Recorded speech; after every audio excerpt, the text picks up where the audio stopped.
मला कॅन्सरची पहिली स्टेप आहे. मला जवळजवळ 16-17 केमो इंजेक्शन दिलेले आहेत, जे की इतके गरम असतात, एवढे उष्ण असतात की केमो घेतलेला व्यक्ती एसी शिवाय राहू शकत नाही. म्हणून मी घडी घडी जे उठून जातो ना, कधी ते तोंड द्यायला त्याला. पण तरीही तुमच्या सगळ्यांपेक्षा माझा चेहरा टवटवीत आहे. त्याचं कारण असं आहे की आम्ही भिक्षू लोक तथागताच्या वचनावर एवढी श्रद्धा ठेवून आहे की ते वचन तुम्हाला किती वेळपर्यंत काही न खाता काही न पिता सुखानं ठेवतो. म्हणून आज उपवासाचा दिवस अनेक जण जेवण आलेले असतील, काही आवश्यकता नाही त्या जेवणाची. आता तुम्ही जेवण नाही केलं तर तुमच्या शरीराला कुठली बाधा नाही, उलट तुमच्या शरीरात असलेले आजार बरे होतील. म्हणून श्रद्धा फार महत्वाची आहे. एवढी आवश्यक आहे की भगवान बुद्धाच्या भाषेमध्ये त्याला म्हणतात श्रद्धाय तरती ओघम. ओघ म्हणजे महापूर, तरती म्हणजे तरुण दाखायचो, पोहून दाखायचो, पार केला जातो. श्रद्धेनं महापूर देखील पार केला जातो. खरं आहे. म्हणून जास्त उपदेश तर नाही देणार, कारण पूज्य सन्मान्य अध्यक्ष डॉक्टर हर्षबोधीजी महाचर्य सुद्धा बाकी आहे.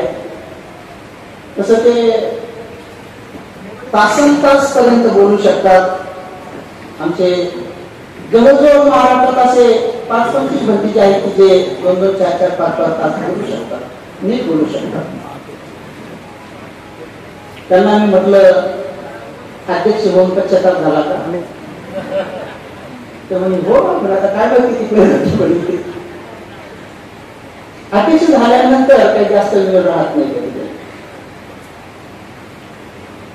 म्हणून मी सुरुवातीला तुम्हाला एवढ्यासाठी सांगितलं की श्रद्धा जर असेल तर तुम्हाला कुठला जरी आजार झाला, काही जरी झाला, तर तुम्ही भगवान बुद्धाचं वचन एकाग्र चित्ताने ऐकू शकता. तेव्हा तुम्हाला कुठल्याच वेदना होऊ शकत नाही. म्हणून तुम्हाला मी एक आणखी एक उदाहरण सांगतो. प्रवचन आहे फक्त सुरुवातीला, अजून प्रवचन बाकीच आहे ना. हे फक्त तुम्हाला जस्ट तयार करायचं.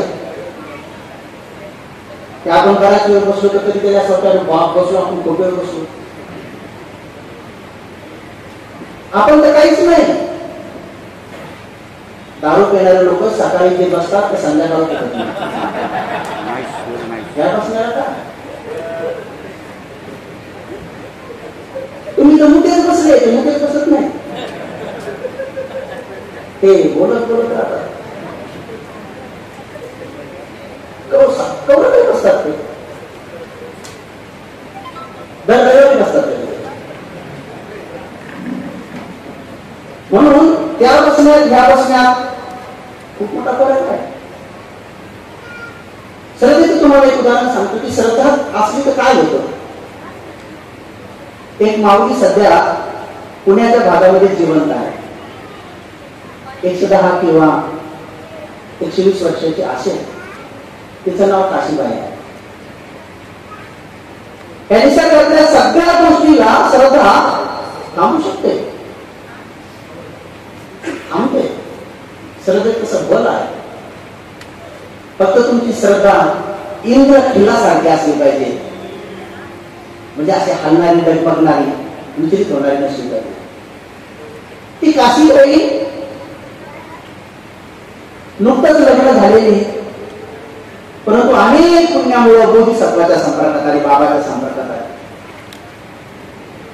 तिची प्रत्यक्ष मुलाखत आम्हाला भिक्षू लोकांना घेण्याची संधी प्राप्त झाली. ती सांगती म्हणते, जेव्हा जेव्हा बाबा यायचे, आपले बाबासाहेब पुण्यात, तेव्हा काशीबाईच्या हातच खायचे. काशीबाईच्या हातची डाळ तिनं बनवलेली मेथीची भाजी, बोंबिलाची चटणी, करायची चटणी, बाजरीची भाकर बाबासाहेबांना खूप आवडायची. बाबासाहेब तिच्या हातच खायचे. एकदा ती बिचारी गरोदर होती आणि तिचे दिवस भरत आले होते. बाळाला जन्म देण्याचा तो दिवस होता. स्त्रियांसाठी सर्वात मोठं सुख असतं महत्वाचं मातृत्वाचं. ती आई होणार होती.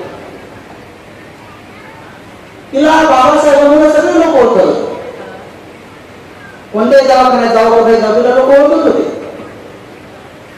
एखाद्या महापुरुषाच्या सावलीला जर राहिलं तर लोक ओळखतात. बाबासाहेबांच्या पुतळ्याला जे लोक ओळखतात तेवढ्या माणसाला ओळखलं. सिद्धार्थ गौतमाच्या कंठकाचं नाव जेवढ्या लोकांना माहित आहे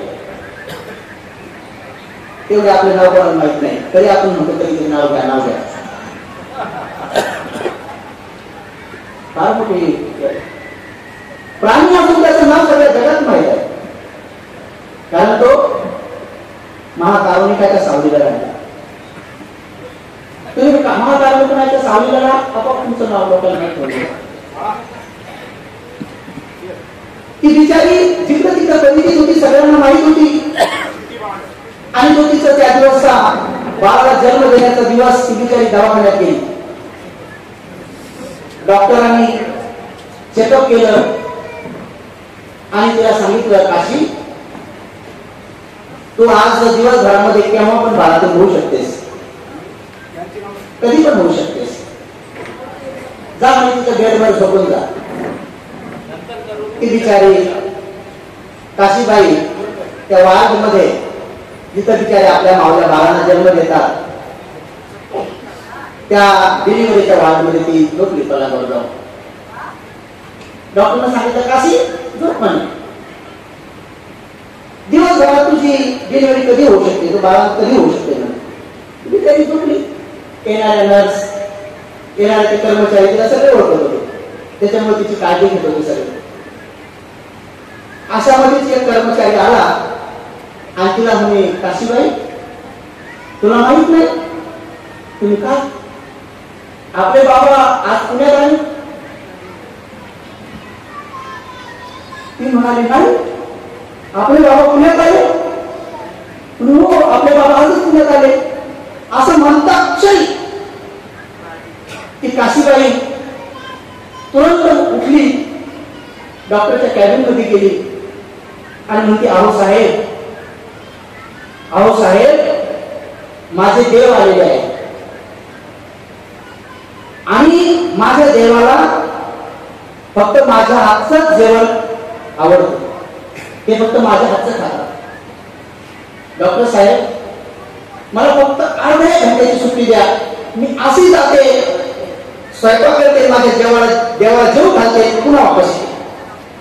डॉक्टर म्हणे, वेळी झाली का, पिशवी झाली का, पागल झाली का, कोणत्याही वेळी तू डिलिव्हरी होऊ शकतेस.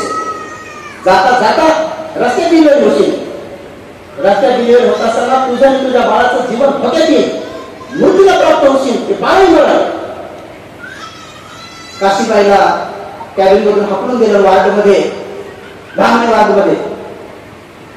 काशीबाई पलंगावर झोपली पण तिचं मन राहत नव्हतं. श्रद्धा कशी असते, श्रद्धा कशी असते बघा. काशीबाईने डॉक्टरला तिथं जाऊ दिलं, पळून आली. त्या वार्ड मधून पळून आली. तिला स्वतःची बाळाची मृत्यूची थोडी पर्वा नाही. तिची श्रद्धा आहे त्या देवावर, तिच्या देवावर, तुमच्या माझ्या बाबावर तिची श्रद्धा आहे. ती उठून पळून आली, घरी आली. घाई घाई घाई घाई तिने स्वयंपाक केला. बाबासाहेबाला जे जे आवडतंय, मुगाची डाळ असेल, उभी चटणी असेल, करायची चटणी असेल, मेथीची भाजी असेल, सुंदर सगळं तिने जेवण बनवलं. एका डब्यात भरलं. डब्यात भरून बाबासाहेब जिथं थांबत होते त्या बंगल्यावर, त्या बंगल्यावर तिथे गेली आणि बाबासाहेबांनी तिला पाहिल्याबरोबर, आणि काशी तो आहे, हो म्हणे, बाबा मी आले. आणि बाबाला तिने भोजन वाढून दिलं. बाबाला तिला भोजन वाढून दिलं.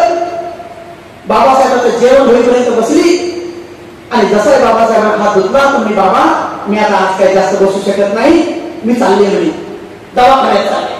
तर बाबा म्हणे काशी तुला काय झालं, काय झालं? काय नाही म्हणे बाबा, आज माझा डिलिव्हरीचा दिवस आहे, मी दवाखान्यातून पळून आले. असं म्हणल्याबरोबर बाबासाहेब म्हणतात उठ म्हणे लवकर, उठ म्हणे लवकर, म्हणे लवकर जा म्हणे. लवकर तिला दवाखान्यात बाबासाहेबांनी पटकन पाठवून दिलं. ती बिचारी घाई घाई दवाखान्यात आली आणि दवाखान्यात येऊन पाठ ठेवल्याबरोबर ती एका सुंदर बालकाची आई झाली. तिने एक सुंदर रत्न पुत्ररत्न जन्माला घातलं आणि तिची सहज सुद्धा डिलिव्हरी झाली. हे जेव्हा बाबासाहेबांना माहीत झालं, बाबासाहेबांनी आपलं उरलेलं जे जेवण आहे ते उरलेलं जेवण त्या डब्यात घेतलं, त्या डब्यात घेतलं. स्वतः तो डबा घेऊन बाबासाहेब दवाखान्यात गेले. बाबासाहेब दवाखान्यात गेले आणि काशी पुढे बसले आणि ते उरलेलं भोजन बाबासाहेबांनी स्वतः आपल्या हातानं त्या काशीबाईला वाढलं आणि म्हणाले की माझ्या समोर तू जेवण खा.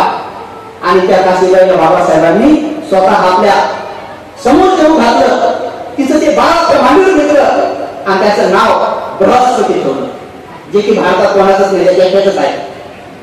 कारण आपल्याला नाव धरल्या धोंड्या केया कचऱ्या आता चिकू सफरचंद आंबळ्याची भाजी काय बृहस्पती नावाचा पुत्र तिने जन्माला घातला आणि बाबांनी त्याला डोळे भरून पाहिलं आणि ती काशीबाई सहजगत्या बघा डिलिव्हरी होण्याची वेळ आहे म्हणून येऊन बाबासाहेबांना आपल्या देवाला आपल्या पित्याची भोजन देण्याची काशीबाई आधी जिवंत आहे. तिचा 90 वर्षाचा बृहस्पती आजही जिवंत आहे. तिला काही दिवसानंतर डबल पोरगी झाली आणि ती पोरगी सुद्धा बाबासाहेबांच्या आगाखाली गेली म्हणून तिला अजूनही चष्मा नाही. तिच्या घराण्यामध्ये अनेक ऑफिसर लोक आले आणि त्यांच्याच घराण्यामध्ये एका जोडप्याच्या बाबासाहेब लग्नाला गेले तेव्हा बाबासाहेब भांडे कोणी घेऊन गेले. त्या लोकांकडे आजही भांडे आहेत. ते निश्चित स्वरूपात मला म्हणते तुम्हाला हे भांडे 1-2 घे म्हटलं त्याच्यातला ताब्यात तरी काय म्हटलं नाही तर ताट तरी काय म्हटलं आम्ही ते जतन करून ठेवू. म्हणून उपासक उपासिकांनो सरकारही एवढी भगवान असते, एवढी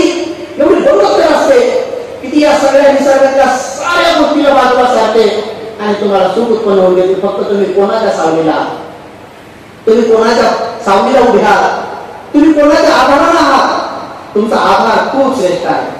म्हणून उपासक उपासिकांनो बालक आणि बालिकांनो अनेक लोकांना इथं कळवळ आहे बाबासाहेबांच्या या कार्याबद्दल, त्या बाबासाहेबांच्या या कर्तृत्वाबद्दल, बाबासाहेबांच्या त्या नेत्रांच्या बलिदानाच्या व तुमची माझी माय 37 वर्षांमध्ये रमाई गेली त्या बलिदानाचा आजही अनेक लोकांना माहिती आहे, ज्ञान आहे. म्हणून बौद्ध धर्माचा प्रचार प्रसार ही मानव सेवा आहे. त्या मानव सेवेमध्ये आपण स्वतःला नम्रतेनं श्रद्धा भावनेनं झोकून दिलं पाहिजे आणि त्याचं फळ इहलोकाने परलोकी अनुभवलं पाहिजे. जे लोक प्रामाणिकपणे इमानदारीने बौद्ध धर्माचा प्रचार प्रसार करतात त्या लोकांच्या पिढ्यानपिढ्यातले लोक नेहमी महाधनवान म्हणून, महानिरोगी म्हणून, महागुण संपन्न म्हणून उत्पन्न होतात. म्हणून बाबासाहेबांच्या या धम्म चळवळीला गतिमान करण्यासाठी आज त्या बाबाच्या पुण्याईनं भिक्खू संघ काम करत आहे आणि उपासक वर्ग त्यांना मदत करत आहे. पण खरं निरीक्षण केल्यानंतर भिक्षू जीवनातले जवळजवळ 25-26 वर्ष भिक्षू होऊन जवळजवळ 25-26 वर्ष आणि त्याही अगोदर चळवळी सोबत कनेक्ट असलेले 2-4-5 वर्ष याच्यावरून समाजाचा अभ्यास केल्यानंतर लक्षात आलं की सध्या आपल्या कार्यप्रणालीमध्ये थोडासा बदल करण्याची गरज आहे. एकमेकांना समजून घेण्याची गरज आहे. बौद्ध धर्माच्या प्रचाराच्या जेवढ्या संघटना आहेत ते एकमेकांना पूरक होण्याची गरज आहे. भिक्षू संघाला भारतीय बौद्ध महासभा, भारतीय बौद्ध महासभेला त्रिलोक्य संघाला आणखी महासंघ, समता सैनिक दलाला आपल्या सगळे जेवढे बौद्ध धर्माचा प्रचार प्रसार करणाऱ्या संस्था आहेत नव्याने स्थापन झालेल्या जुन्या असलेल्या त्या सगळ्या एकमेकांना पोषक असल्या पाहिजे, विरोधक नसल्या पाहिजे. ज्याची सगळ्या मोठ्या प्रमाणात विरोधासारखं काम करतात. त्याचं कारण काय आहे? त्याचं कारण आहे प्रशिक्षणाचा अभाव. जसं एखाद्या गृहिणीला भाजी बनवण्याचं प्रशिक्षण जर नसेल, चपाती बनवण्याचं प्रशिक्षण नसेल, तर बरेच दिवसपर्यंत घरच्या लोकांना कच्च्या भाकरी, कच्च्या चपात्या, न शिजलेली भाजी खावा लागते. पोट दुखणीला, बिमारीला, कधी कधी चीक पडण्याला सामोरे जावं लागतं प्रशिक्षण नसल्यामुळे. पण तेच प्रशिक्षण जर घेतलं तर निश्चित स्वरूपामध्ये ती गृहिणी त्या सगळ्या घरचा गळ्याचा जसा हिरा असतो तशा प्रकारची ती बनते. त्या घराची स्वरूप भाषेमध्ये महालक्ष्मी बनते, त्या घराचं वैभव बनते, त्या घराचं दैवत बनते. म्हणून आपल्या सर्वांना तुमच्यासह आमच्यासह प्रशिक्षणाची नितांत गरज आहे. आणि प्रशिक्षण उभं राहावं म्हणून बाबासाहेबांनी प्रत्येक शहरामध्ये, मोठ्या मोठ्या शहरामध्ये त्या काळामध्ये विकत जमिनी घेतलेल्या आहेत. 7-12 जमिनी घेतलेल्या आहेत. प्रत्येक शहरात 50 एकर, 40 एकर, पुढे 200 एकर, 250 एकर आता त्या जमिनी सापडत आहेत. खूप मोठं काम बाबासाहेबांनी करून ठेवलेलं आहे. पण प्रॉब्लेम काय आहे, अडचण काय आहे? बाबासाहेबांचा मूल मंत्र आपण विसरलेला आहोत. मूल मंत्र बाबासाहेबांनी आपल्याला एक मंत्र दिलेला आहे. तो मंत्र आपण जपत नाही, तो जपायला पाहिजे. जसं माळ जपल्यासारखे लोक जपतात, किंवा जपानचे लोक जसं ते ढोल वाजवून नॅमो मॅहो रेंगेंगो, नॅमो मॅहो रेंगेंगो, ओम मनी पद्मेलू, ओम मनी पद्मेलू, असं जे जपतात, तसा बाबाचा हा मूल मंत्र तुम्ही जपला पाहिजे. शिखा संघटित वासना याला एक सूर द्या. सध्याच्या लेवलवर जपायला तरी पाहिजे. मग जपता जपता जपता तो मंत्र तुम्हाला जपेल. तो मूळ मंत्र आहे, गोड मंत्र नाही, पाणी मंत्र नाही, पाणी मंत्र नाही, गुड मंत्र नाही, फळ मंत्र नाही. मूळ आहे, तो मूळ दिसत नाही. म्हणून कोणाला कधी विसरू नये की ते मुळावर आधारित आहे. भाज्यांनी कधी गर्व करू नये की लांबे आहे करून त्याच्या फळावर असेल आहे. पानांनी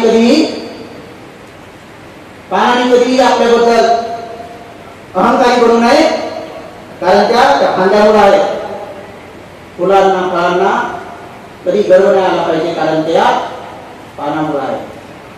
हे सगळे दिसतात, फुलं दिसतात, फळं दिसतात, फांद्या दिसतात, कोड दिसतात, मूळ दिसत नाही.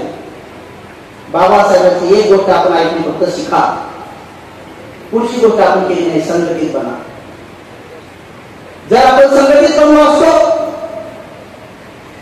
तर आपल्या इंडियन करन्सीवर जे सारनाथची 4 सिंहाची जी मुद्रा आहे ती आज बारीक झाली नसती. संघटित न होण्याचा हा तुमचा पहिला तोटा आहे. संघटित न होण्याचा दुसरा तोटा आहे की प्रत्येक सर्वोच्च स्थानाची शपथविधी ज्या हॉलमध्ये होते त्या हॉलचं नामकरण बदललं गेलं नसतं. हा तुमचा दुसरा तोटा आहे. जर तुम्ही संघटित झाला असतात या 15-20 वर्षामध्ये या अगोदर तुमचे 200 ते 250 सुपर क्लास 1 अधिकारी ज्याला मोठ्या माळ्याच्या जागेवर जे लोक आहेत, या 15 वर्षामध्ये तुमचे कोणी मोठ्या माळ्याच्या जागेवर लोक जात नाही. तुमचा तिसरा तोटा आहे. ते 240 लोक कोण आहेत त्याच्या नावाची लिस्ट माझ्याकडे आहे. आता कोणी होत नाही सध्या. साधे धनगराचे लेकर काही आयपीएस होत आहेत, तर तुमचे लेकर मात्र आता मोठ्या माळ्याच्या जागेवर जात. त्याला 2 कारण आहे. एक तुमच्याकडे संघटन नाही, आणि दुसरी गोष्ट वरच्या शासनाचं ओरडमध्ये तुम्हाला काढण्याचा जातीवाद आहे. आपले पोरं बुद्धिवान नाही, कोणीच नाही. त्याचं कारण आहे मोठ्याच्या माळ्याच्या जागेमध्ये ओरल परीक्षेमध्ये प्री मेन ओरल UPSC आणि MPSCच्या माध्यमातून जे मोठ्याच्या माळ्याच्या जागेवर पोरं जातात, जे त्या देशाचं नियोजन बनवतात त्याला प्रशासन म्हणतात, जे या देशाला चालवतात, या देशाच्या चालवणाऱ्या जमातीमध्ये तुमची जमात नसली पाहिजे हे जे षडयंत्र वरून सुव्यवस्थित चालवलं जातं ते तुम्हाला ओरडमध्ये काढलं जातं. तुमचं जर संघटन असतं तर 2 वेळेस एकटा पोरगा जर ओरडमध्ये काढला तर कोर्टामध्ये जो जाईल या भीतीपोटी तिसऱ्यांदा त्याला काढता येत नाही, कारण त्याचे मार्क प्रिंटमध्ये मुंबईमध्ये खूप असतात. परंतु तुमचं संघटन असल्यामुळं MPSC आणि UPSCच्या एक्झाम कोर्टामार्फत 2-2 वर्ष त्याचे निकाल लागू सुद्धा तुम्हाला लागू दिला जात नाही, ते रखीत ठेवले जातात. एवढ्यासाठी तुम्ही यजमान झाले पाहिजे म्हणून हे तुमचा चौथा टोका आहे. अनेक लोकांना कळणार नाही. देशाचा देशद्रोह, संविधानद्रोह हे खतरनाक काम सर्वात मोठे जर झाले असतील तर तुमचं संघटन नसल्यामुळं या देशातल्या ज्या लोकांशी नियुक्त असलेल्या ज्या ग्रामपंचायत, नगर परिषद, महानगरपालिकेचे इलेक्शन असतात या 30 वर्षात होलेल्या नाही. हे तुमचं 6वं नुकसान आहे. ते का होते त्याचं कारण आहे. सविस्तर कधीतरी मी तुम्हाला माझं ज्ञानसत्तेचं युट्यूब चॅनल आहे, तिच्यावर हे छोटे छोटे व्हिडिओ येतात. याचं कारण काय आहे? केवळ तुम्ही संघटित नसल्यामुळं प्रशासनामध्ये देशाचं नियोजन करण्यामध्ये तुम्हाला राहू दिल्या जात नाही. म्हणून समाज कल्याण खातं जे स्पेशल SC शेड्यूल कास्ट ज्याला अनुसूचित जातीच्या लोकांसाठी बनवलं गेलेलं जे समाज कल्याण आहे, ज्याचा एक फिक्स निधी असतो, तो निधी या मागच्या 5 वर्षामध्ये त्याला मंत्री नेमलेला नाही, त्याचा सचिव नेमलेला नाही. हे तुमचं आठवं नुकसान आहे. तुम्ही संघटित असल्यामुळं तो पैसा लाडक्या बहिणीकडे, तो पैसा दिंड्याकडे आणि तो पैसा मंदिराकडे वळवला गेलेला आहे. ज्यांना हे कळतं, कोणाकोणाकडे त्याची लिस्ट माझ्याकडे आहे. प्रशासनापासून कोणत्या अधिकाऱ्याला कळतं, तुमच्या कोणत्या लिस्टला कळतं, ते मुख्य काय आहे, त्यांना बदली आणि जरा टाकण्याची भीती कोणाकोणाला आहे याची सुद्धा लिस्ट माझ्याकडे आहे. कशामुळं? केवळ तुम्ही सांगितले नसल्यामुळं ते विद्यार्थी तुमच्या क्लास अधिकाऱ्याला कळून सुद्धा ते विविध होऊन कुठेच बसलेले त्यांना कळते ही गोष्ट. म्हणून तुम्ही नेम आहात. अमेरिकेमध्ये ब्लॅक पॅन्थर सुरू झालं होतं. ब्लॅक पॅन्थर सुरू झालं होतं त्या धर्तीवर या ठिकाणी राजा घाले असतील, जमी पवार असतील, नामदेव रसाळ असतील, या सगळ्या लोकांनी, विद्वान लोक होते हे लोक पहिले, यांनी इथं दलित पॅन्थर सुरू केलं होतं. मान्य आहे मला त्याला धम्माचा वसारा होता, म्हणून ते 15-10 वर्षानंतर अयशस्वी गेलं. त्यातल्या अनेक दलित पॅन्थरच्या घरची आज परिस्थिती एवढी भयावह आहे, त्याची लिस्ट काढली होती मी 6 महिनेपर्यंत की दलित पॅन्थरमध्ये काम करणाऱ्या किती संसाराचं वाटप झालेलं आहे, किती लोकांची बरबादी झालेली आहे, त्याची लिस्ट काढली होती एकदम. PS मध्ये गद्दार, PS संस्थेला गद्दार असलेल्या लोकांना पॅरालिसिस किती लोकांना झाला, किती लोक मेले, समता समितीला सोबत गद्दार झालेल्या लोकांचं कसं वाटलं झालं, आणि भारतीय गौतमासमध्ये चुकीचं काम करणाऱ्या लोकांचं नुकसान झालं याची लिस्ट काढली होती मी एकेकाने. ते भांडणाचं काम होतं सोडून दिलं. तुम्ही जर असं तुमच्याकडे देश काय दिसणार. त्यामुळं तुम्ही तुमची ताकद हे संघटन जे आहे, एक जर तुम्ही तर संघटन बांधलं तर हे उद्या महाराष्ट्रामध्ये बाबांचा बोधिसत्वाचा जो मूळ मंत्र आहे संघटित बांधण्याचा, तो अत्यंत आवश्यक आहे. नसता शेंगदाण्याचे आणि बदामचे उदाहरण घ्या. जी ग्रहणी दक्ष नसते, जी ग्रहणी सावधान नसते, ज्या घरातले लोक दक्ष नसतात, जे अनेक दिवस पर्यंत त्या शेंगदाण्याकडे लक्ष देत नाहीत, त्या बदामकडे लक्ष देत नाहीत, मुंग्या ते बदाम आतून खाऊन घेतात, मुंग्या ते शेंगदाणे आतून खाऊन घेतात, त्याकडे तसेच राहतात. त्या बेसावध ग्रहणीला असं वाटतं की शेंगदाणे आहेत जवाची पोळ्यामध्ये किंवा सुंदरशा त्या शिऱ्यामध्ये जेव्हा टाकायला ते काजू घ्यायला जातात तेव्हा काजूचा आतला मलिदा खाल्लेला असतो, फक्त चक्र असतात. तुमच्यात अनेक समजदार लोक आहेत, अनेक समजदार लोक आहेत. समजदार लोकांना माहित आहे की शेंगदाणा हा 1/4 भाग खाल्लेला आहे, काजू हा अर्धा खाल्लेला आहे. सविस्तर याच्यावर सांग काजू म्हणजे काय. म्हणून तुमच्या राजकीय क्षेत्रामध्ये सुद्धा जनगणनेची नीट अशी मांडणी न केल्यामुळं जाती जनगणना कशी करायची हे नीट शिक्षा आमच्याकडे झाल्यामुळे 69 वर्षामध्ये तुमच्या राजकीय क्षेत्रामध्ये सुद्धा तुमची पिक्चर झाली, तुमचं रिलेशन कमी झालेलं आहे. त्याचे पर्सेंटेज झाले ते मी सांगत तुम्हाला. त्याचं पर्सेंट हे तुमची नवी हानी आहे. त्याच्यामुळे फक्त बाबाचे तुम्ही मूल मंत्र नाही संघटित बनण्याचा, त्याच्यामुळे तुमची नवी हानी आहे. म्हणून पहिला प्रयोग आहे की प्रशासनातल्या देशाच्या चालवण्याच्या नियोजनामध्ये तुम्हाला बसू द्यायचं नाही आहे. शासनामध्ये तुम्हाला त्यांना बसून घ्यावंच लागणार आहे, कारण की गांधी बाबासोबत पुणे करारानुसार झालेली बैठक आहे आणि तो करार साईन झालेला आहे. कारण गोल्डमेज परिषदेमधला करार तिथं नष्ट झालेला आहे. त्याच्यामुळे नाईलाज असतो जे लोक तुमचे आरक्षण पद्धतीने गेलेले आहेत, स्वतंत्र मतदारसंघ पद्धतीने नाही, ते त्यामुळे बसू द्यावं लागणार आहे, इलाज नाही. त्याच्यावर पर्याय सुरू आहे. त्याच्यावर पर्याय सुरू सांगा तुम्हाला मी तो काय पर्याय सुरू आहे. त्याच्यावर तुम्हाला कसं रोखता येईल, ते रोखण्याची प्रक्रिया काय आहे. म्हणून सगळ्या धर्माचा प्रचार जो होतो त्याच्याकडे सिंबॉल असतात. या सगळ्या धर्माच्या प्रचाराची सिंबॉल असतात, त्याच्याकडे पैसा मारला होता त्या सिंबॉलमुळे. आमचे पूज्य धर्मानंद मागाशी म्हटले की ते यंत्र विकले जातात, गंडे विकले जातात, साधी गोष्ट आहे ती. ते यंत्र ज्या महाराजा मार्फत विकला जातो तो महाराज एका संस्थेसोबत कनेक्ट आहे आणि त्या संस्थेचं सांगणं आहे याच्या वेळेवर पर्सेंटेज त्या संस्थेला आलं पाहिजे. बिना रजिस्टर संस्था आहे म्हणून तिथं साधा धागा जरी विकला तर ते पैसे बाबासाहेबांचं संविधान बदलण्यासाठी पैशावर कशा निवडणुका जिंकता येईल, हे लोक लोभी कसे करता येईल यासाठी तो पैसा वापरला जात आहे. त्याच्या धाग्यावर सुद्धा पैसे होतात. म्हणून हे पायात काळे धागे घालण्याची परंपरा सुरू झाली ना काही. पायात काळे धागे एक पोरगी मला दिवशी म्हणलं पाहून घालून पाहिजे तर म्हणे काय हे काय उत्तर आहे का. अनेक पोरीच्या या 5-6 वर्षामध्ये काळे धागे पायात दिसू लागले. काळा धागा पायात म्हणलं काम घातलं नाही तर म्हणे दिसत लागू नये. तसं म्हणून आहे पण इरभर पाहिलं तर तिरभर बोलणं होती पोरगी. मावली आहे तुमच्या कोणी जन्म घेतल्यामुळं नातीचं असं म्हणून नाही, परंतु इरभर जरी पाहिलं असं तर तिला एवढी सुद्धा बोट नाही ती होती दिसू लागली. मी असं म्हटलं की ती दिसू लागली ती काळ्याला जर घाबरत असेल तर मग तुम्हाला पायात काळा धागा घालायची काही गरज नाही, कारण तुमचे केस एवढे काय घोडे जमले. जर दिसू लागलं काय आलं एकदम तुम्ही केस पुढे करायचे असेल ते कोण करणार दिसू लागलं तुमच्या खायला आवडीत काही गोष्ट नवीन केस ना आणि घोडे घालायचे ते पुन्हा काय पाहिजे पाणी असतात ते करून पाहिजे आहे. म्हणून अंधश्रद्धेच्या नावावर केलं जातं त्याची अर्थव्यवस्था उभी केली जाते. त्यामुळे बौद्ध लोकांनी सुद्धा आता अर्थव्यवस्था उभं करण्यासाठी आपले नवीन प्रकारच्या ज्या गोष्टी आहेत त्या सुरू केल्या पाहिजे, ज्या की बाबासाहेबांच्या ग्रंथात सापडतात तुम्हाला सापडतात. म्हणून आपल्याकडे त्यांच्याकडे धागा प्रचार करतो, त्यांच्याकडे माणसं प्रचाराची गरज नाही. बौद्ध धर्माच्या प्रचारासाठी प्रशिक्षित भिक्षू लागतात, त्यांच्याकडे माणसं नाही लागत. हिंदू धर्माचा प्रचार करण्यासाठी माणसं नाही लागत, त्यांच्याकडे झाडही प्रचार करतात. फक्त त्या झाडाला असं कुकू लावू द्या आणि ते बेलाचा असू द्या, नाही ते उमराचा असू द्या, नाही तर वडाचा असू द्या, झाड सुरू प्रचार.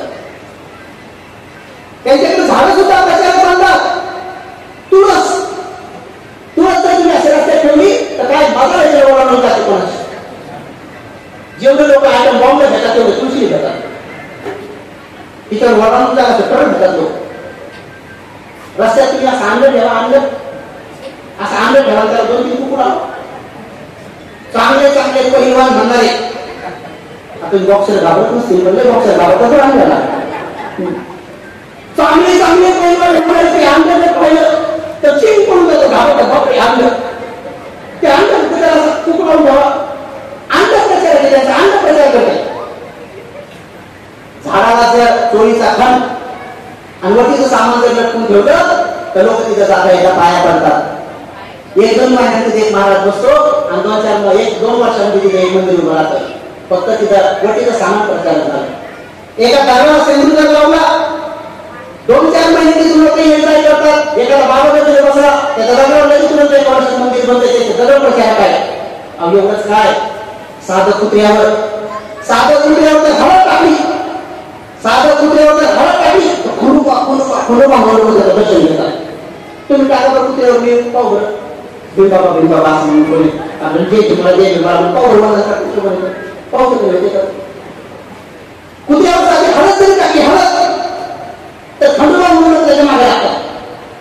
त्याच्यावर कुत्र सुद्धा प्रचार आहे. अहो त्याच्याकडे नद्याचे प्रचार काय नद्या मी एकदा नवीनच रामदेव होतो तेव्हा गेलो कुठं चालू होता वाराणसीवरून ती गंगा नदी आहे. त्या गंगा नदी तुम्ही पाहिलं तर लोक उठले मी असं घाबरून म्हटलं काय झालं सगळे लोक 5 रुपये 2 रुपये असे त्यांनी गंगेत फेकले.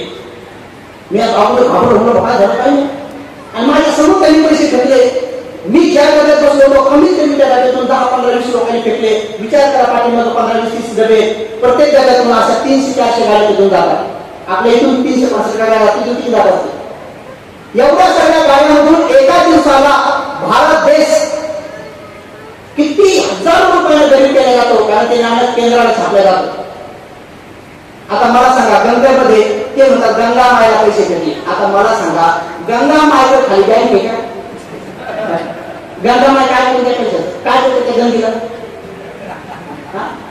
त्याच्यात आपल्या देशातलं कोणत्या प्रकारचे नंबरचं खोटारलं ते काय म्हणतंय, मुझे गंगा मैया ने बुलाया. आता ते कोण गंगा मैया बोला, तिथं जाऊन आम्हाला खोटं सांगते. काय म्हणते, मुझे गंगा मैया ने बुलाया. आता ती गंगा कधी म्हणली, बाबू नरू ये रे आलाय म्हण.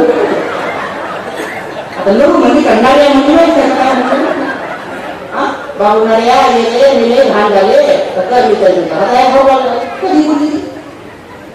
तरी हे चॅनलवरचे लोक सर्रासपणे याच्यात खोटं बोलले जातात. तर एकही याचिका देऊन टाकल्या जात नाही का? तर तुम्ही सगळे काय आता 11 नुकसान आहे तुमचं. ही तुमची जबाबदारी आहे देशात चालवायची.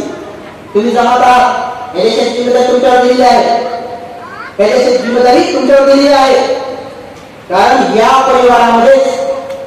परिवारामध्ये ते शेवटी आहे, ते बळ आहे. भीमा कोरेगावच्या लढाईनं डॉक्युमेंटरी नाही तर लॅबोरेटरीच्या माध्यमातून प्रूव्ह झालेले. जेव्हा ते रक्त लॅबोरेटरीमध्ये पाठवले गेले इंग्लंड पासून सगळ्यामध्ये, तेव्हा त्या लॅबोरेटरीने सिद्ध केलं, त्या इंग्रज अधिकाऱ्याची साईन आहे आणि सर्टिफिकेट आहे. जेव्हा कधी सगळ्या जगाला जिंकायची इच्छा जर कोणा ठेवली आणि त्यानं जर या महाराजांना त्यांच्या सैन्यात घेतलं तर तो सगळं जग जिंकू शकतो. एवढे शौर्यवान लोक आहे तुम्ही. आणि म्हणून तो भीमा कोरेगावचा जो स्तंभ बनवला तो तेवढ्यासाठी बनवला सिद्धार्थाचा. एवढे शौर्यवान जागा आहे ते प्रूव्ह झालेले लॅबोरेटरीनं. शौर्यवान लोक, ताकदवर लोक तेवढेच इमानदार आहेत, तेवढेच प्रामाणिक आहेत आणि तेवढेच हे लोक या देशासोबत प्रामाणिक आहेत. त्यांच्या इमानदारीचा इतिहास एवढा आहे, महाराजांसारखं प्रामाणिक या देशात कोणी नाही आहे. म्हणून या देशाला नेहमी सुजलाम आणि सुफलाम बनवण्याचं काम या शौर्यवान जातीने केलेलं आहे. त्यांनी कधी देशाला गद्दार झालेले नाही, कुठे जातीला गद्दार झालेले नाही. हे बाबासाहेब उदाहरण सांगायचे. महाराजांच्या इमानदारीबद्दल चेक करताना एकदा एका राजावर आक्रमण होत होतं. राजाच्या लक्षात आलं की मी आता हरणार. तर राजाने विचार केला की हरलो तरी कमीत कमी जो पुढचा शत्रू आहे त्याच्या हाती आपले आबरू नाही लागले पाहिजे, आपल्या राणी नाही गेल्या पाहिजे त्याच्या हाती. बऱ्याच मेले तर चालतात पण या राण्या उतरून त्यांच्या बायका नाही झाल्या पाहिजे. म्हणून त्यांनी ही जबाबदारी एका महाराजाकडे दिली. त्या महाराजाला बरोबर सगळा दरबार भरवला. ताकद करतो महाराज. त्याला तो राजाने सांगितलं ही जिम्मेदारी तुझ्यावर देतो. मी हरलो मेलो तरी राणीला तो सुरक्षित ठिकाणी ठेव. आणि जर मी हरलो तर आमच्या राजाच्या दरबारात जातो. राजा स्त्रियांचा मान सन्मान करतो, हिला बहिणीसारखं वागेल. पण हा जो राजा येऊ लागलेला आहे हा मात्र आपल्या स्त्रियांची आबरू उडेल. म्हणून तुझ्यावर जिम्मेदारी देतो. त्या दरबारामध्ये पुरोहित केव्हाही होते. हे श्रमण ब्राह्मण संस्कृतीचं भांडण सुद्धा भांडण आहे. त्याचं दाखवलं जाते हे हिंदू मुस्लिम भांडण भांडण नाही आहे. ते सगळं वरून दाखवले जाते. हे श्रमण ब्राह्मण संस्कृतीचं भांडण आहे, तुझं भांडण आहे. रेव्होल्युशन आणि काउंटर रेव्होल्युशन, क्रांती प्रतिक्रांती ग्रंथ वाचलं तुमच्या इलाकात येऊन जाईल. तेव्हा त्या बिचारा महाराज जिम्मेदारी दिली. पण तिथं असलेले पुरोहित अँटिनेवाले त्यांनी विचार केला अरे ही जिम्मेदारी याच्यावर दिली आणि सुरक्षित तरी तो महागौरवशाने बिचारा आपला महाग त्या राणीला घेऊन जाणार. तेव्हा तो म्हणा महाराज तुमचा जर माझा विश्वास आहे तर निश्चित मी माझ्या या मातेला या राणीला मी सुरक्षित ठेवीन. माझ्या तेवढं बल आहे निश्चित स्वरूपामध्ये. पण माझी एक गोष्ट तुम्ही ऐका. म्हणजे काय, माझी एक वस्तू आहे ती मी तुमच्याकडे ठेवायला देतो. माझी एक वस्तू तुम्ही जर सांभाळता तर मी राणीला सांभाळतो. आणि म्हणून त्या बिचाऱ्या आपल्या त्या शूरवीरांनी एक वस्तू राजाकडे दिली, एक पेटी दिली, राजाला सांभाळायला दिली. आणि मग ती राणी घेऊन तो आज्ञास्थळी गेला. पण काय झालं, युद्ध हरले नाही, युद्ध जिंकले. जिंकल्याबरोबर राजा म्हणाला अरे बरं झालं, आता तुरंत निरोप द्या जी आपली राणी आज्ञास्थळी ठेवलेली आहे त्याला तुरंत राणी घेऊन या. आपण विजय श्रीमंत प्राप्त करू, आनंद साजरा करू. आणि घराच्या बिचाऱ्या महाराजाला निरोप दिला आणि तो ती राणी सुरक्षित घेऊन आला. आणि त्या राजाने दरबाराला सांगितलं की उद्या सोन्याच्या पालखीमध्ये बसून हेरी लावून या महाराजाचा मी सन्मान करणार आहे, कारण याने राणी सुरक्षित ठेवली. हा ठराव पास झाला. पण आणखीने वाल्याला हे सहन झालं नाही. त्यांनी तुरंत राजाच्या रूपमध्ये गेले आणि राजाचे कान फुटले. मी महाराज, तुम्ही त्या महाराजाला बक्षीस देऊ नका, त्याचा सन्मान करू नका, त्याचा शिरच्छेद करा. का? कारण की त्याने तुमची राणी शुद्ध ठेवली. कशावरून शुद्ध ठेवली? कशावरून? महाराजांबद्दल शंका उत्पन्न करून तुम्ही राजा म्हणतात महाराज हे महालोक महाबलशाली असतात आणि स्त्रिया या कपटी असतात. बलशाली लोकांसोबत कधी वाईट केलं तर कोण येत नाही. राणीनं अगतिक केलं असेल म्हणून याचा शिरच्छेद करा. याने राणी दूषित केली म्हणून अगोदरच्या दिवशी सन्मानाचा ठराव घेतला आणि दुसऱ्या दिवशी काय घेतला? याचा शिरच्छेद करा. बिचारा तो शूरवीर पराक्रमी महाराज म्हणतो महाराज मी निर्दोष आहे, तुम्ही राणीला विचारा. जेव्हा राणीला दरबारात बोलवलं तेव्हा राणी म्हणते होय महाराज, हा निर्दोष आहे, याने मला मातेसारखं सांभाळलेलं आहे, याने माझा कुठलाही घातपात केलेला नाही, माझ्यासोबत काही केलेलं नाही आहे, महाराज हा खूप प्रामाणिक आहे.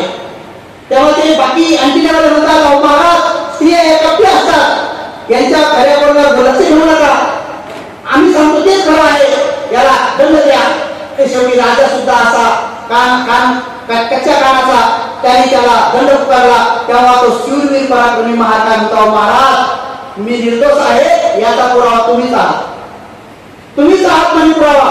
राजा म्हणतो कसा का? जायच्या दिवशी मी तुमच्याकडे एक माझी वस्तू ठेवली होती म्हणे, त्या वस्तूमध्ये माझा पुरावा आहे की मी निर्दोष आहे म्हणे, ती कुठे ठेवली ती घेऊन या म्हणे. राजा म्हणे हा तू ठेवलेली आहे माझ्याकडे वस्तू, ती घेऊन या म्हणे. राजाने नोकराला सांगितलं जा म्हणे, तुरंत याची ती वस्तू ठेवलेली आहे ती घेऊन या म्हणे. आणि जेव्हा ती वस्तू आणली आणि जेव्हा ती पेटी खोलून पाहिली तेव्हा तिच्यामध्ये त्या महाराणे आपलं लिंग कापून ठेवलं होतं. म्हणजे या जातीला इमानदार म्हणून घोषित करताना कोणत्या परीक्षा द्याव्या लागल्या? काल्पनिक कोणतरी अग्नि परीक्षा दिली म्हणतात, तर म्हणतात सगळ्या काल्पनिक गोष्टी आहेत, पण हे खरं आहे बिचाऱ्यांनी आपलं विश्वास संपादन करण्यासाठी कोणत्या परीक्षा दिलेल्या आहेत. म्हणून बाबासाहेब सांगत होते की आमचा इतिहास प्रामाणिक राहिलेला आहे, आम्ही राजासोबत सुद्धा गद्दारी केलेली नाही, देशासोबत सुद्धा गद्दारी केलेली नाही. म्हणून उपासकांनो संघटित होण्याचे एवढे फायदे असतात आणि संघटित न होण्याचे इतके तोटे असतात. म्हणून आता एक तोटा की ज्या ठिकाणी तथागत भगवान बुद्धाला ज्ञान प्राप्त झाले ते बोधी महाबोधी टेम्पल सुद्धा साधं तुमच्या कार्यात नाही, हे तुमच्या संघटित न होण्याचा 12वा तोटा आहे, 12वा नुकसान आहे तुमचं, की तुम्ही संघटित नाही आहात. जर तुम्ही संघटित असला तर आज त्यावर हिंदू लोकांचा किंवा अनेक लोकांचा जो कब्जा आहे तो कब्जा राहिला नसता. म्हणून असंघटित बनण्याचं किंवा संघटित न होण्याचे इतके तोटे आहेत की या महाराष्ट्र गव्हर्नमेंटनं आता काही दिवसापूर्वी साईन केली, पण मुख्यमंत्र्यांना 6,500 तुमच्या शाळा या आगामीला विकण्यात आलेल्या आहेत. हा तुमचा 13वा तोटा आहे, तुम्ही संघटित नसल्याचा हा तुमचा तोटा आहे. प्रायव्हेटायझेशन केलं सगळं, तुम्हाला आरक्षण देण्याची गरज पडू नये, रिझर्वेशन देण्याची गरज पडू नये, म्हणून टोटल जे ज्या गोष्टी गव्हर्नमेंटच्या ताब्यात असल्या पाहिजे हा रूल आहे संविधानाचा, तोच रूल खतम करून पार्लमेंटच्या बळावर, बहुमताच्या बळावर किंवा हमरीतुमरीच्या बळावर त्यांनी मात्र सगळ्या गोष्टी प्रायव्हेटायझेशन करून टाकल्या. हे तुमचा 13वा तोटा आहे, 13वा नुकसान आहे तुमचे संघटित न होण्याचं. तुम्ही जर संघटित असतात तर प्रायव्हेटायझेशनच्या ठिकाणी तुम्हाला आता आरक्षण मागता येत नाही, रिझर्वेशन मागता येत नाही, ते प्रायव्हेटायझेशन आहे. बरं तरी झालं. हे सगळं पाहिल्यानंतर मी जेव्हा बिमार पडलो, ऑपरेशन मध्ये डॉक्टर सांगितलं तुम्ही काय फिरायचं नाही, तेव्हा 3 महिने मी रोज ध्यान समाजावर चिंतन केलं की एवढा सगळा संघटित आहे, सगळं एवढं सगळं आहे, पण तरी हा समाज स्थिर आजही का आहे, कोणामुळे आहे, यांचं रक्षण कोण करत आहे? यांचे लीडर नीट नाही आहे, यांचे सामाजिक कार्यकर्ते नीट नाही आहेत, बिचारे भिक्षू प्रशिक्षित नाही आहेत, नीट असं संघटन कोणतंच नाही आहे. बाबा त्याच्या 4 संघटना होत्या त्याही घरीच मिसळलेल्या आहेत, मग यांचं रक्षण कोण करत आहे? मग माझ्या लक्षात आलं की आजही यांचं रक्षण बोधिसत्व बाबासाहेबच करत आहे, कारण बाबासाहेबांना माहित होतं की पुढे चालून काय होणार आहे. म्हणून बाबासाहेबांनी तेव्हाच आपल्या देशाला हे युनोचं मेंबर बनवलं आणि ग्लोबलायझेशन पुढं तुमच्यावर सगळे अन्याय केल्या जात नाही, जे अंतर्गत केल्या जातात. म्हणून आता तुरंत गरज आहे की आपण आता सगळ्या जगाशी जुटलं पाहिजे. सगळ्या जगासोबत बाबासाहेबांनी पत्रव्यवहार केलेला आहे, सगळ्या जगाला सांगितलेलं आहे की हे तुमचे मोठे भाऊ आहे, पण काही कारणास्तव यांना लहान बनवलेलं आहे, यांच्यापासूनच बुद्धाचं तत्वज्ञान तुम्हाला मिळाले आहे. सांगू शकतो की बर्मामध्ये बुद्धाचं तत्वज्ञान भारतातून गेलंय, थायलंडमध्ये गेलंय, श्रीलंकेमध्ये गेलंय, त्याचबरोबर कोरिया असेल, उत्तर कोरिया असेल, जपान असेल, व्हिएतनाम असेल, सिंगापूर असेल, या साऱ्या ठिकाणी जे तत्वज्ञान केले ते बुद्धाच्या भूमीतून गेलेले आहे. म्हणून हे बौद्ध मी आता बनवलेले आहेत, तर तुम्ही याच्याकडे लक्ष द्या. आणि म्हणून बाबासाहेबांनी सुंदर पत्रव्यवहार केलेला आहे. त्यातल्या 2 देशाचं पत्र वाचण्याची संधी मला प्राप्त झालेली आहे. इतकं सुंदर बाबासाहेब लिहितात. श्रीलंकेमध्ये थोडंसं चांगले असल्यामुळं, थाईमध्ये एक सुनी नावाची बंदीची खूप राजकीय चांगले संबंध आहेत त्यांचे, ते असल्यामुळे कळलं की बाबासाहेबांनी किती करुणेने हे पत्र लिहिलेले आहे. म्हणून उपासक आणि उपासिकांनो, जास्त तुम्हाला कुठेच येणार नाही. तुम्हाला एकच सांगितलं, तुम्ही एक गोष्ट बाबासाहेबांची ऐकली शिका, तर एवढा आपला फायदा झालाय. पण संघटित जर झालो तर हे जे काही तोटे होतील हे क्षणार्धात नष्ट होतील, आणि जे काही फायदे व्हायचे तर नंतर कधीतरी भ्रमपरिषद असली तर एका दिवसाचं शिबिर जर लावलं तुम्ही विचून प्रवर्तनाचं, तर निश्चित स्वरूपामध्ये तिच्यामध्ये आपल्या संघटित होण्याचे काय काय फायदे आहेत ते निश्चित मी तुम्हाला सांगितलं. भरपूर आहेत, भरपूर तोटे आहेत. अशा रीतीनं संघटित न होण्याचे एवढे तोटे आहेत. आणि त्या तोट्यापैकी एक तोटा जे तुम्ही आम्हाला मेसेजद्वारे सांगता, तो तोटा असा आहे की आपले लग्न कार्य वेळेवर होत नाही आहे. आपले लग्न कार्य वेळेवर होत नाही आहे. आपल्या लग्नाच्या विधी ठराविक नाही आहे. आपल्या लग्नाचा टायमिंग ठीक नाही आहे. आपल्यामध्ये ज्याला जसं सुचलं तशा पद्धतीने विद्या घेणं सुरू आहे. बंद पडलेली हळद आता पुन्हा नव्याने जोडणं सुरू झालेली आहे. जे बौद्ध धर्माचे प्रचारक म्हणून आपले संस्कार व्हायला पाहिजे, ते हिंदू धर्माचे प्रचारक म्हणून आपले संस्कार सुरू आहे. आपले जन्मदिवस, आपले बर्थडे असे साजरे व्हायला पाहिजे की जिच्यामधून बौद्ध धर्माचा प्रचार झाला पाहिजे. आपले लग्न असे व्हायला पाहिजे जिच्यामधून बौद्ध धर्माचा प्रचार झाला पाहिजे. आपले प्रत्येक कार्यक्रम असे झाले पाहिजे की तुमच्या कार्यक्रमातच बौद्ध धर्माचा प्रचार झाला पाहिजे. पण तुमचे लग्न कार्य सगळ्या विधी मोजके लोक सोडले तर बाकी सगळ्या लोकांचे टीव्ही पिक्चरच्या सिरियलचा आणि हिंदू धर्माचा प्रचार करणारच आपले लग्न आहे.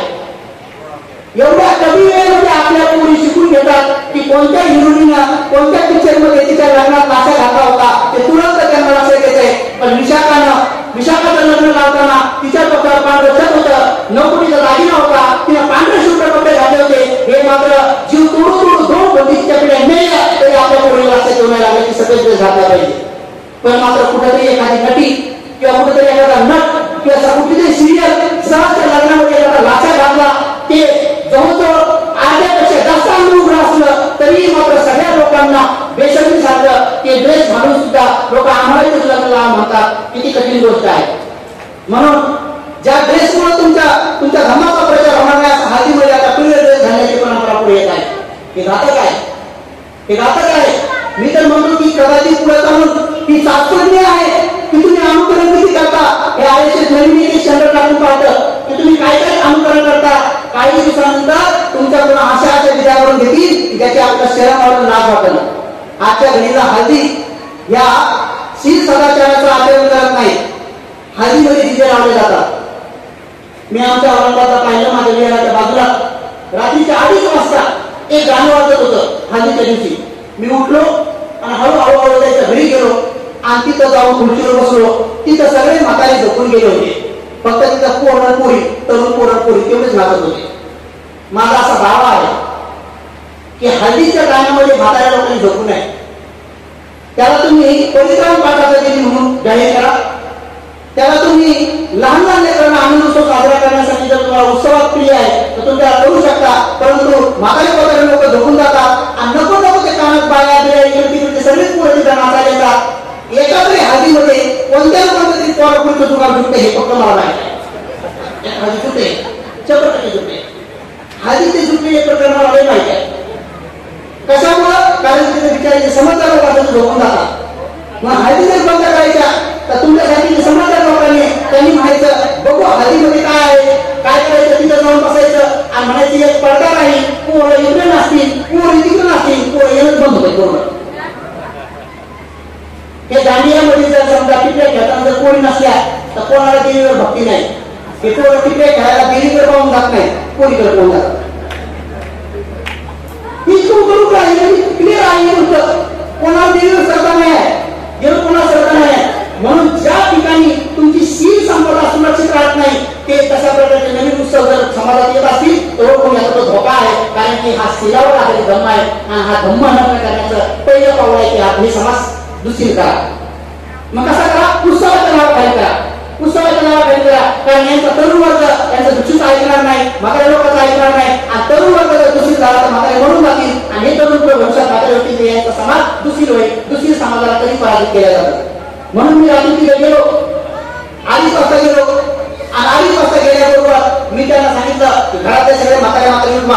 ते भाईला उठले. आता ते त्या भागाकडून मानत होते, उठले त्या म्हाताऱ्याला लगेच म्हटलं मला लवकरात लवकर ती पोरगी दाखवा म्हणलं. ती पोरगी कुठे दाखवा म्हणलं. कोणती म्हणलं ती पोरगी मला दाखवा जी किती वेळची म्हणू लागली 6ची बिगाडी गेली, 9ची बिगाडी गेली, 12ची बिगाडी मला जाऊ द्यायला पाहिजे. त्या पोरीने एवढ्या गाड्या पाहून सोडल्या. तिनं 6ची गाडी सोडली होती तर 9ची धरायची होती, आणि 9ची सुट्टी होती ते 12ची धरायची होती, आणि 12ची सुट्टी होती तुम्ही स्पेशल गाडी करून द्यायची तिला काढून ठेवलं.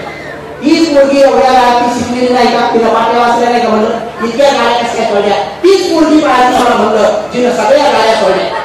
आता 12ची गाडी निघाली मला जाऊ द्यायला घरी, तिला काढून थांबवलं. ते असे शरमले डबलच्या भागात निघालं थांबत नाही. आता थोडं पडलं घरी आली वाजता जावं, मला डॉक्टर सांगितलं झोपाव आणि मस्त घरी जावं, काहीतरी आवड का म्हणून की इतके खतरनाक गोष्टी समाजामध्ये होतात. म्हणून श्रद्धेचं लक्षण सांगताना आमचे तुझे धर्मसेवक भटजी वारंवार सांगतात की श्रद्धा माणसाच्या मनामध्ये अशा प्रकारची महत्वाकांक्षा जागृत करते आणि त्या माणसासारखं व्हावं वाटते. म्हणून तुमची श्रद्धा बुद्धावर ठेवा म्हणजे तुम्हाला बुद्धासारखं व्हावं वाटेल. म्हणून तुमची श्रद्धा बाबासाहेबांसारखं ठेवा मग तुम्हाला बाबासाहेबांसारखं वाटत. म्हणून भटजी सांगतात एका आपल्या बौद्ध उपासकाची श्रद्धा गजानन महाराजांवर झाली. मग त्याचा पोरग नेहमी जाऊ लागला. चांगलं टायफॉइड होतात पोरग, चांगलं टायफॉइड होतात पोरग दुसऱ्यालाच भटजी गेले तर ते पोरग दिसलंच नाही. मग त्याला विचारलं बाबा तुमचं पोरग कुठे जाऊ, म्हणजे त्याची श्रद्धा गजानन महाराजांवर झाली, त्याच्यामुळे ते गजानन महाराजांसारखं झालं. तर टायफॉइडचं पोरग काही सर भोगलं झालं कारण त्याची श्रद्धा गजानन महाराजांवर झाली. तसं बनावं वाटते. आणि मग सांगतात की तिथं असलेले काही कपड्यांना घातलेली लहान लेकरं त्यांची श्रद्धा भंडीजीवर झाली. मग ते काय घालू लागले, भंडीजीसाठी बसू लागले आणि पाहता भिक्षा मागू लागले. असं करता सत्यवान भंडीजी आणि प्रेम धर्म भंडीजी याची श्रद्धा म्हणजे माझ्यावर झाली. आणि म्हणून म्हणे ते बिना कपड्याचे दोघं चिवरात आले आणि कपड्याचं पोरं भोंग झालं. या श्रद्धेचं काम होतं की श्रद्धा बघा कशी माणसाला पटकन. म्हणून तुमची श्रद्धा कोणावर आहे, तुमची श्रद्धा कोणावर आहे ही फार महत्वाची गोष्ट आहे. म्हणून शेवटच्या टप्प्यामध्ये जे आतापर्यंत तुम्ही कधी ऐकलेला नाही तो इतिहास मोजक्यामध्ये 2-3 मिनिटांमध्ये सांगून आजची धर्मदेशना समाप्त करणार आहे. उपासक आणि उपासिकांनो आपल्याला बाबासाहेबांचं ते वाक्य नेहमी आठवलं पाहिजे. जे लोक आपला इतिहास विसरतात ते लोक इतिहास घडवत नाही. म्हणून आपण आपला इतिहास ओळखला पाहिजे. आपण राजवैभवशाली लोक होतो. राजवैभवशाली लोकांवर असे का दिवस आले, अशी परिस्थिती का झाली. म्हणून ह्या देशाचा सगळा इतिहास ठेवला गेला. ह्या देशाचा सगळा इतिहास, त्या देशाच्या सगळ्या इतिहासामधून बुद्धाला उडून टाकलं गेलं, धर्माला भ्रष्टाचार केलं गेलं, संघाला नामशेष केलं गेलं. महाप्रतापी विशाल संपूर्ण जम्मूद्वीपापर्यंत या कन्याकुमारी पासून तर फार सगळं अफगाणिस्तान, बलुचिस्तान, पाकिस्तान, बांगलापासून तर श्रीलंका, म्यानमार पर्यंत सगळा पट्टा ज्यांच्या अधिपत्याखाली होत्या सम्राट अशोकाचं नाव निशाण केलं गेलं, मुद्दाम केलं गेलं.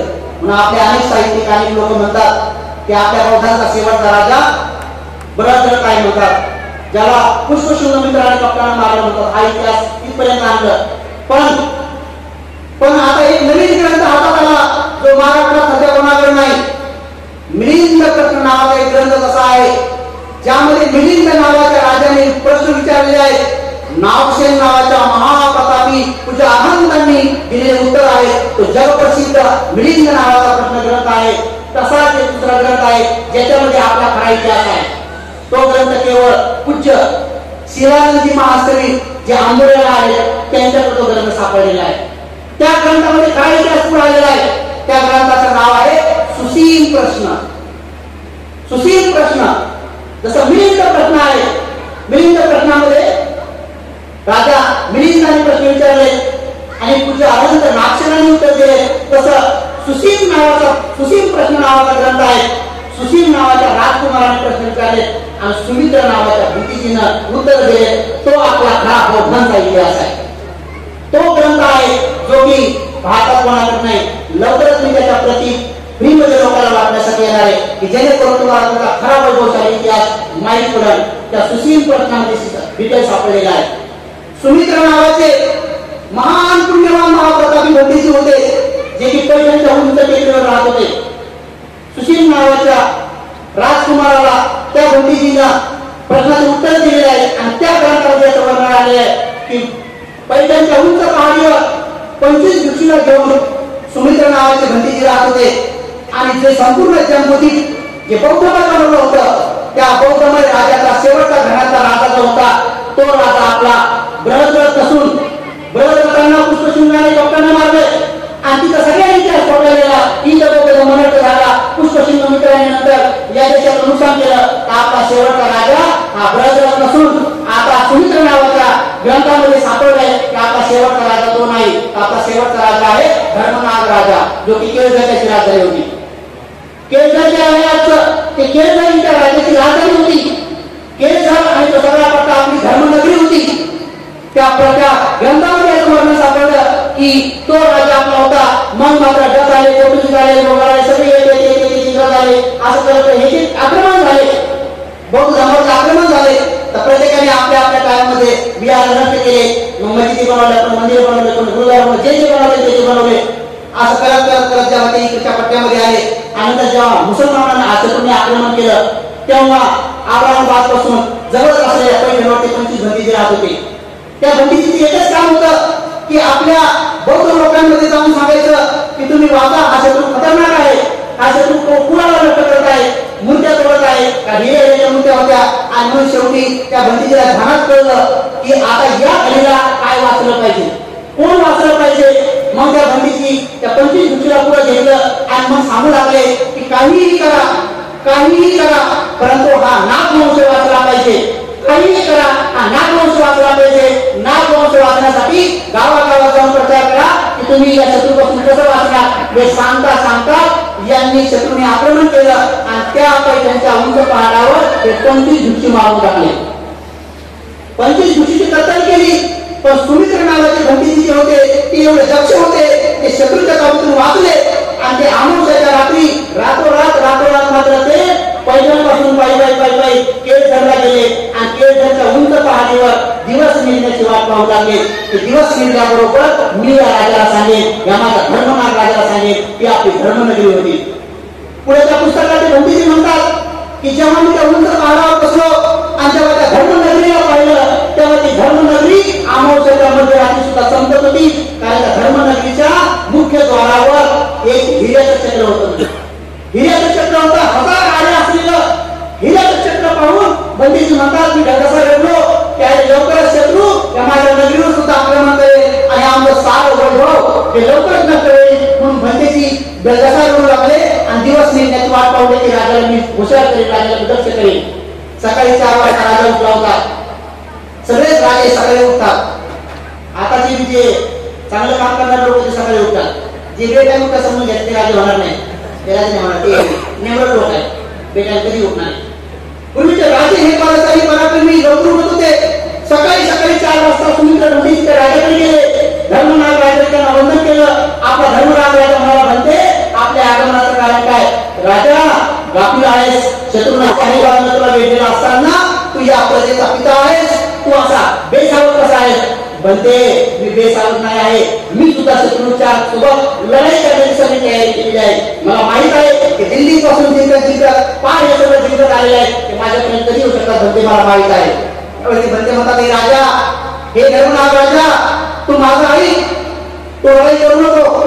ते म्हणते का, कारण शत्रू हा एवढा मोठा आहे, एवढा क्रूर आहे की तो डायरेक्ट कुणाचा नाश करतो. आणि मला ध्यानामध्ये असं समजलेलं आहे की सध्याच्या घडीला हे आपलं वैभव टिकवण्यापेक्षा कुळ टिकवण्याचं महत्वाचं आहे. कारण हा एकमेव कुळ आहे या पृथ्वीवर, हा एकमेव अशा प्रकारचा कुळ आहे, एकमेव प्रकारचा असा गोत्र आहे, एकमेव अशा प्रकारचं ही जमात आहे, ही जात आहे की या जातीमध्ये, या जमातीमध्ये निश्चित स्वरूपामध्ये आज ना उद्या त्यांना ठणकावून सांगितलं, निश्चित स्वरूपात सांगितलं हे राजा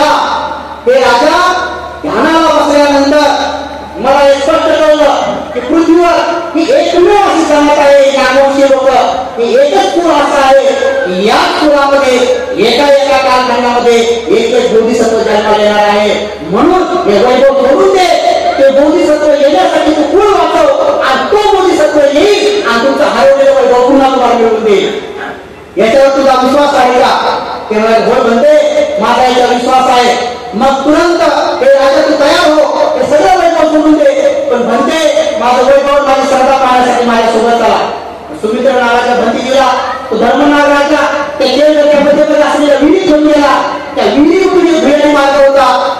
पाठीमार्गाने घेऊन गेला.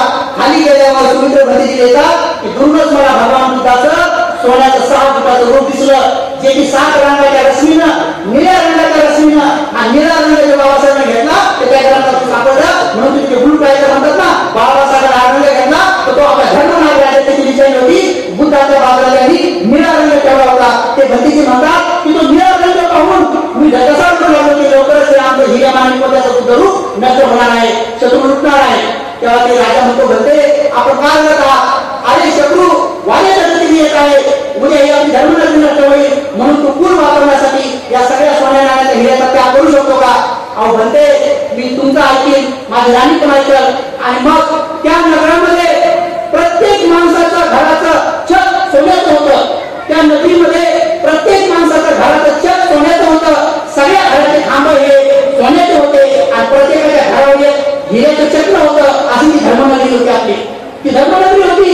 त्या भंतीजीने सगळ्याला तयार केलं. हे सगळं वैभव टाकता राणीला बोलवलं. राणीच्या आवाज हिऱ्या माणिकमध्येचे कपडे होते, दागिने होते. या राणीच्या लग्नाची साडी होती ना, ती फक्त धाग्याची होती. हे काहीच नाही, ते आपलं वैभव होतं.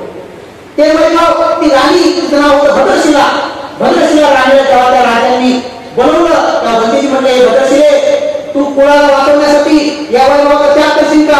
हो म्हणते, मी तुरंत या वैभवाचा त्याग करते. मग प्रजेला बोलवा.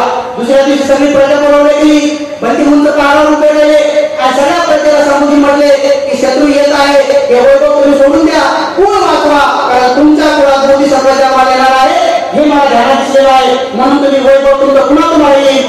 त्याच दिवशी त्या सगळ्या भंतीजीला सगळ्यांनी होकायचं, हो म्हणते आम्ही सोनं टाकायचं आहे, हिरे टाकायचं आहे, काय करायचं? हे राजा सगळ्या प्रजेला घेऊन जा, तू जंगलामध्ये घेऊन जा, कुळ वाचव. मग ते तिथं प्रसिद्ध राजाने जो स्तूप बनवला, ज्याला सातकर्णी पर्वत म्हणतात, तो सध्या पण आहे. सावित्री भंतीजीच्या साथीपणी आला तो झालेले तो सातकर्णी पर्वत आहे भगवतीच्या आणि अवाध्याच्या त्याच्या बाजूला तो आजही आहे. तिथं हा राजा सगळ्या प्रजेला घेऊन चालला. हे राजा थांब म्हणी, जा म्हणी, हे सगळे सोन्याचे कपडे त्यागा, हे माणिकोटी त्यागा, सगळे लंगोटी या म्हणी, स्त्रियांनी फक्त अल्प कपडे घाला आणि तुला चिखल करा, अंगाला चिखल पाकरा आणि घाण करा, कधीच करा, कारण शत्रू तुम्हाला मारून टाकणार नाही. कारण तुमचा कुळ वाचवणं गरजेचं आहे. कोणामध्ये कुठे सफल मला माहित नाही, कुळ टिकवणं महत्वाचं आहे. आणि म्हणून आपल्या पूर्वजांनी सारं सोनं, सारे हिरे, सारे माणिकोटी तिला सोडून केले आणि रातोरात ती नदी झाकून टाकली, दाबून टाकली मातीमध्ये. सगळ्यांनी मिळून ती नदी दाबून टाकली आणि त्या राजाचा पोरगा सुशील नावाचा राजकुमार त्या भंतीजीने घेतला. ते लोक पुन्हा पैठणला वापस आले. राजाच्या सगळ्यांना घेऊन जंगलात गेला, ती नदी झाकून टाकली. आजही ती नगरी केळझर तुम्ही उत्खनन करा, जशी जशी नदी सापडली आपली आजही केळझरला येते. केळझरचा आपला राजा शेवटचा राजा आहे, धर्मनाग राजा. आणि मग तो राजा अरण्यात चालला. त्या भंतीजी म्हणतात, थांबता म्हणी, अरण्यात जा म्हणी, पण जसा एक शत्रू निघून जाईल तेव्हा तुम्ही एका नागाने गावात जा आणि गावाच्या स्मशानभूमीत राहा, मध्यंतरी कपडे घाला आणि कंदमुळं खा. जर कंदमुळं कमी पडले मेलेल्या जनावरांचं मांस खा, असं त्या जन्मात आलेलं आहे. आता समजलं की आपल्या लोकांनी मेलेल्या जनावरांचं मांस खा खाल्लं. सुमित्र नावाच्या भंतीजीनं या लोकांना सांगितलं की जमलं तर कुळ वाचवा, कारण की मेलेल्या जनावरांचा मांस खा, तुमचा कुळ टिकवणं, तुमचं रक्त टिकवणं महत्वाचं आहे. कारण याच रक्तामध्ये बोधिसत्व जन्माला आहे. आणि मग त्या भंतीजीच्या म्हणण्यानुसार आपले जंगलात गेले, कंदमुळं खाऊ लागले. आणि मग नंतर जसा शत्रू गेला आणि जाऊन पाहिलं तर तिथं काहीच नाही, काही नाही. आणि मग ते अमरावती पासून इकडे असं करत हैदराबादकडे गेला. म्हणून अमरावतीच्या आपल्या सगळे नाव बदललेले आहे. सगळे हे उस्मानाबाद, अहमदाबाद सगळे बाद तिकडे नाही काही बदलले. तिथं तसं वैभव आपलं, तिकडे एक गावाचं नाव बदललेलं नाही, शत्रू तिकडे गेलेलं नाही. ते वैभव सुशील नावाचा प्रश्नावरच्या ग्रंथात सापडलं. आणि मग हे राजा, जेव्हा तुम्ही एका गावामध्ये स्मशानभूमीकडे जाऊन राहता आणि जेव्हा तुम्हाला कोण विचारलं की तुम्ही कोणत्या जातीचे आहात, तेव्हा सुमित्र नावाच्या भंतीजीने सांगितलं, तेव्हा तुम्ही तुमची जात महार सांगा. तर महार लोकांचा इतिहास हा सुशील नावाच्या प्रश्नामध्ये सापडलेला आहे. की महार शब्द कुठून आला तर ते सुमित्र नावाच्या भंतीजीने सांगितलं की तुम्हाला जर विचारलं तुमची जात कोणती आहे तर महार सांगा. आणि म्हणून बाबासाहेबांनी पंढरपूर कॅन्सल केलं आणि बाबासाहेबांनी नागपूरची शिक्षकांनी निवडलं. एवढ्यासाठी निवडलं, त्यांना पत्रकारांनी विचारलं की RSSचं ऑफिस आहे म्हणून तुम्ही त्या दिशा घेतली का? अरे स्वतःचं नाक घालून जगवून करता येत का? मी अर्ज नाही, मला वेळ नाही म्हणे. माझा वैभवचा इतिहास, नागरिकाचा इतिहास काय नाही. आणि म्हणून सुमित्र नावाच्या भंतीजीनं आपले सगळे गुण वाचवले आणि खरंच सगळे लोक सगळ्या महाराष्ट्रात गेले. महाराष्ट्रात एक नाग गेला आणि स्मशानभूमीत राहू लागला. मग नाग लोक वाढत गेले आणि मग या नाग लोकांना दक्षिण दिशेला आणि वस्ती बसवली म्हणून आपले सगळे राजवाडे दक्षिण दिशेला आहे. हे सुमित्र नावाच्या भंतीनं आपल्या सगळ्यांना वाचवलेलं आहे म्हणून आपले कुलदैवत सुमित्र नावाचे भंतीचे आहे. आणि तो प्रश्न लिहिणारे ग्रंथ लिहिणारे कोणाला सुशील नावाचे राजकुमार आहे. आणि म्हणून बाबासाहेब या परत जन्म घेणार होते. हे सुमित्र नावाचे भंतीचे राहिलं. मग एक नागवंशी लोक पवनात गेले आणि पवनात गेल्यानंतर त्या रामजी बाबाच्या पोटी त्या जिमाईच्या पोटी त्या भंतीने सांगितल्याप्रमाणे हे बाबासाहेब जन्माला आले आणि आपला हरवलेलं वैभव पुन्हा बाबासाहेबांना आपल्याला मिळवून दिलं. मला सांगा आज वैभव आपल्याला मिळाले की नाही? आज कोणतं बौद्धांचं घर आहे की ज्या बौद्ध माणसाच्या घरी 2 सोन्याचे महिने आहेत असं एकतरी घर दाखवा. प्रत्येकाच्या घरात 4 सोन्याचे महिने आहेत. म्हणजे आता आपलं सोन्याचे गैर आले. उद्या तुमचे सगळ्यांचे श्रेय सोन्याचे होणार आहे. तुमच्या सगळ्यांच्या घराचे काम सोन्याचे होणार आहे. आणि प्रत्येकाच्या घरावर एक चक्र विण्याचं बनणार आहे. एवढे वैभवशाली होणार आहे. एवढा मोठा तुमचा फायदा कशात आहे? संघटित बनायचा एवढा मोठा फायदा आहे. म्हणून आपलं हे वैभव पुन्हा आपल्याला प्राप्त झालं. आपण नागवंशी लोक आहोत. हे सुमित्र नावाच्या भंतीने आपल्याला वाचवलेलं आहे. आणि मग ते भंती पुन्हा इकडे आले. 2 जण 10 वर्ष इकडे आले. 10 वर्षानंतर भंती मारणार तर मग सुशीलला बोलवलं. हे सुशील ले की आपला बौद्ध धर्म कसा टिकल? मग बौद्ध योग कोणता आहे? तर मग सांगितलं आनापानसती म्हणजे काय? आलेला गेलेला श्वास पाहावा लागेल. आणि तो आला गेलेला श्वास काय कर मग तुमचं वैभव तुम्हाला प्राप्त करून दे. ते सुशील प्रश्न नावाच्या ग्रंथात सापडलेला आहे. मग म्हणून तो ग्रंथ भंतीने मला दिला आणि मला म्हणजे तू जी जमीन घेतलेली आहे तू तिकडे परिबंध केला आणि म्हणून मी तुझ्या कार्यक्रमाला आलो. मी कधी जात नाही. मला असं वाटलं की धर्मानं तुला तिकडे का नेलं? आता तुझी जबाबदारी आहे की पैठणच्या उंच पहाडावर त्या भंतीची समाधी सुशील नावाच्या राजकुमाराने बनवलेली आहे आणि त्याच्या खाली त्यांचा आपली संस्कार केल्याची जागा पुसतो. आणि म्हणून 7.5 एकर जमीन तिथे घेतली. जर कदाचित तिथे असतात तीच जमीन जर सापडली तर आपलं वैभव पुन्हा सुरू होईल. मी तिथं सोन्याची मूर्ती बनवत आहे, हिऱ्याचं चक्र बनवत आहे. आणि जर तीच तो डोंगर नाही निघाला तर आजूबाजूचा कोणता जरी डोंगर निघाला तर तो आपला इतिहास पुन्हा त्याचे सापडत. ते उंच पहाडावर पैठणचे आहे याचा पुरावा आहे. आपले महाराज कसे पडले आपण हे मेरे जन्म मासा खाल्लं हे सुशील प्रश्न आपल्या ग्रंथात सापडलेले आहे. आणि तो ओरिजिनल ग्रंथ केवळ फक्त शिलान्यास भंतीकडे आहे. त्याची कॉपी माझ्याकडे आलेली आहे. लवकरच लोकांना फ्रीमध्ये वाटण्याची शक्यता होईल. भविष्यात जर ते वैभव आपलं सापडलं तर निश्चित स्वरूपामध्ये सगळ्या महाराष्ट्रातल्या जगामध्ये जे आताचे लोक आहेत जे कालचे महाराज आहेत त्याच्या अगोदर तिथे नागवंशी शौर्यवान लोक आहेत. हे आपला इतिहास आहे. आपलं वैभव पुन्हा आपल्याला प्राप्त करायचं आहे. आता सगळ्याच्या घरी हिऱ्याची चक्र तयार होणार आहे. मला आता एका माणसाने ओरिजिनल हिरा दिलेला आहे सुरुवात केल्याची. बघा मला 3 किलो सोनं लोकांनी लागते. 3 किलो सोनं आहे, 2.5 किलो चांदी आहे आणि जवळजवळ 5-6 क्विंटल तांबे पितळ आलेले आहे आणि ओरिजिनल हिरा सुद्धा मला आता लवकर दान मिळाला आहे. आपलं वैभव पुन्हा सुरू होणार आहे. म्हणून उपासकांनो आपण राज वैभवशाली लोक होतो. धर्मनाथ राजाचे आपण वंशज आहोत आणि आपलं कुलदैवत सुमित्र भंतीचे आहे. म्हणून आज आपल्या सगळ्याच भंतीचे जे प्रवर्तनाचं पुण्य आहे आपले ते कुलदैवत वाचवणारे सुमित्र नावाच्या भंतीची त्या चरणावर अर्पण करूया. आता सुशील राजकुमाराला अर्पण करूया. आता धर्मनाथ राजाचं वैभव पुन्हा एका बाबासाहेबांच्या रूपानं पुन्हा एका वैभव येऊ आणि हा देश पुन्हा बौद्धमय बनो, विश्व धर्मराज्य बनो आणि सर्वांचं मंगल हो. ब्लू टायगर आणि त्याचबरोबर सावरसिंग या सर्व लोकांनी मिळून तुम्ही जे काही आज संमेलन केलं बाळासह सर्वांना आयुष्यामध्ये सुख बल प्राप्त हो, सर्वांचं मंगल हो, सर्वांचं कल्याण हो, सर्वजण सुखी हो, सुखी हो, सुखी हो. साधू साधू साधू. तर सर्व उपासकांनो या ठिकाणी दानपेटी सुद्धा ठेवलेली आहे. यांचं धर्मकाम करण्याची चांगली प्रामाणिक इच्छा आहे. भिक्खू संघाच्या सहवासात राहून जे लोक धर्म कार्य करतात निश्चित स्वरूपामध्ये खरा इतिहास काय झालेला आहे ते त्याच्यावर प्रवचन देणार. नंतर ते खरं पाहता तुमचे काम आम्ही करू लागलो आणि आमचे काम तुम्ही करू लागले. हे अतिक्रमण झाले. हे अतिक्रमण जर लवकर हटलं तर आपला प्रचार खूप लवकर होईल. हे पैशाचे काम जे तुमचे काय आम्हाला पैसे हात लावायचं काम नसलं पाहिजे. भिक्षूंना पैशाची जबाबदारी नसली पाहिजे.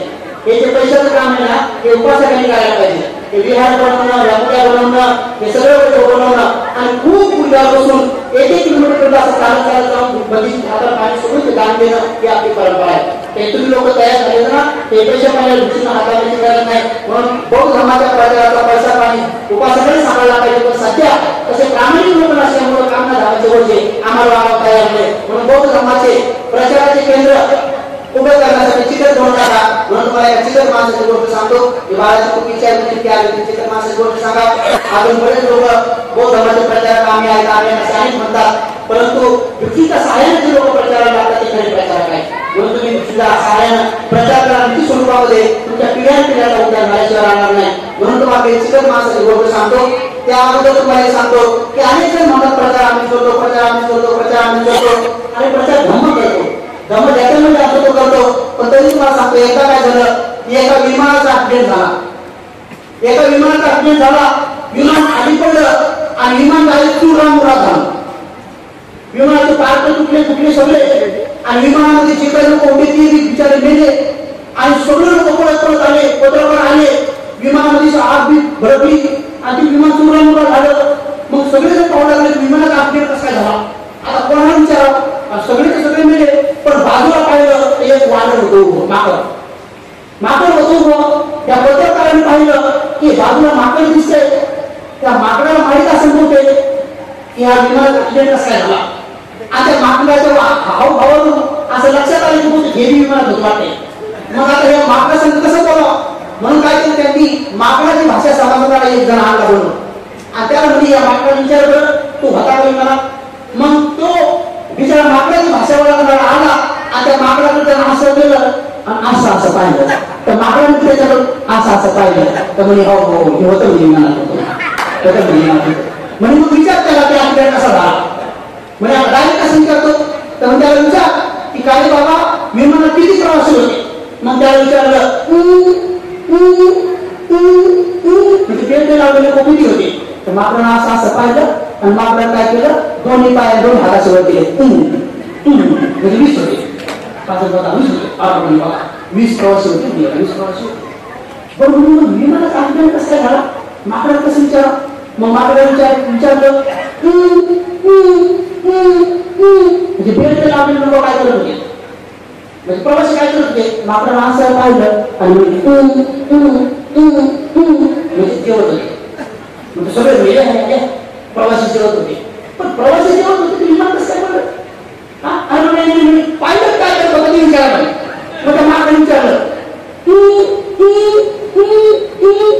म्हणजे ते पाहिलं काय करत होता. तर माकडाने पाहिलं तुम्ही जेवत होता पाहिलं जेवत होता. आणि म्हणजे मग बरं जाऊ दुसरा पाहिलं असतो दुसरा तो काय करत होता. मग म्हणजे दुसरा पाहिलं काय करत होता. माकडाने पाहिलं आणि तुम्ही जेवत होता.